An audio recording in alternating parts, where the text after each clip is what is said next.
Let's hope this works. So I haven't made a video in a little bit. I did not know how to capture video and get audio at the same time, but now I figured it out, and all I had to do was go into microphone input and put it all the way up instead of all the way down. There you go. But I want to talk to you about a few books. So just barely, I am finishing a book called Pollen. Here it is, by Jeff Noon. It's got a really interesting plot line. It's got different classes of people. The bottom class is zombies, the second class is dog people, the third class is people who can't dream, and the fourth class, people who can dream, and then there's the pures and the verts. Anyway, so there's your classes. So it's really, really interesting because they figured out a way how to combine genes so that people can mate with dogs, people can mate with zombies or dead people, you know.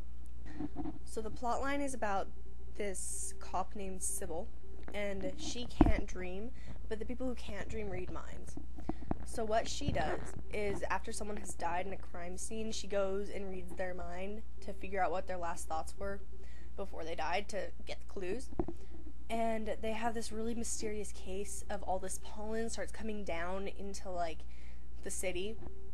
And people are seriously sneezing themselves to death because it's so much pollen, and they have to wear, like, pollen masks over their faces, and they have to, like, stay indoors, and people who, like, can't dream are totally immune to it, so they are not sneezing, but the people who are sneezing are getting really pissed off that they're not sneezing, so what they do is they pin them down, they sneeze into their mouth, and it makes their lungs collapse because they have so much pressure going in.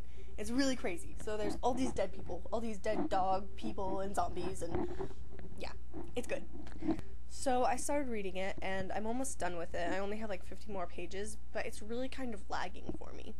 I like the plot up until the last part. The last part's just kind of going on and on for me. I feel like I just want it to end, but just because I don't like how it's going, I don't want to read it, so it's like never ending for me.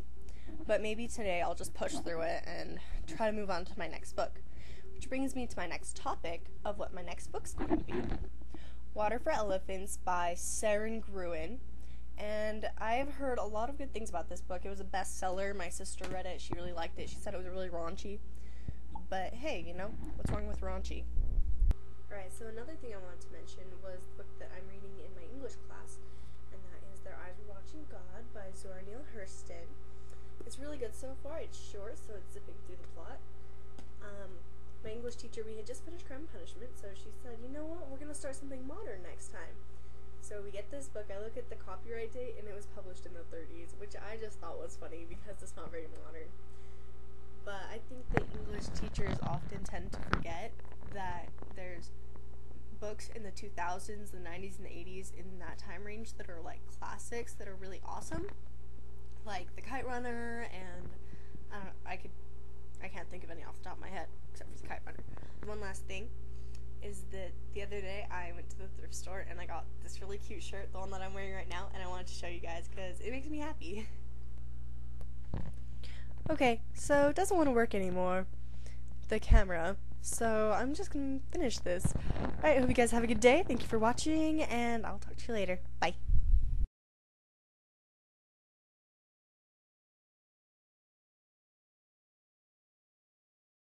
Little thumb holes that are on the jacket, and they make me absolutely wonderfully happy.